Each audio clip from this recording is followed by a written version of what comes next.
Pencanangan Bulan Bakti Gotong Royong Masyarakat di Kabupaten Pasaman pada tahun 2023 dipusatkan di Nagari Ayam Manggi, Kecamatan Lubuk Sikaping.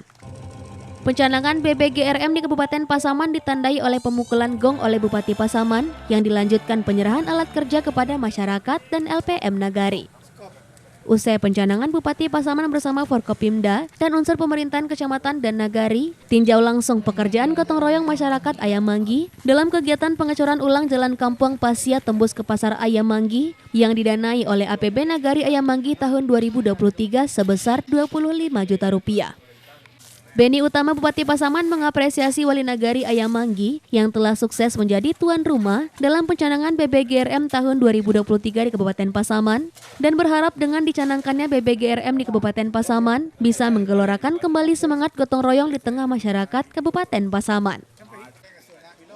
Menggelorakan kembali semangat gotong royong yang sebenarnya sudah ada ya dalam diri masyarakat kita itu.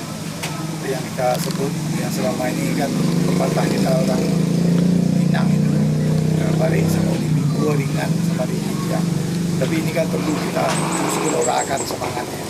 Dan melalui bulan bakti gotong royong yang kita canangkan hari ini dan hendaknya menggema ya di seluruh Pasaman sehingga kita kembali melalui kebersamaan bisa membangun daerah kita ini. Ini 120 meter ya, pengecoran ulang dengan anggarannya dari dana Nagari ini 25 juta. Dan itu sudah dianggarkan di seluruh Nagari yang ada di Kabupaten Pasaman. Jadi hari ini kita canangkan, tetapi seluruh Nagari juga akan melakukan aktivitas yang sama. Dari Pasaman, Sumatera Barat, Rio Hanas, iNews melaporkan.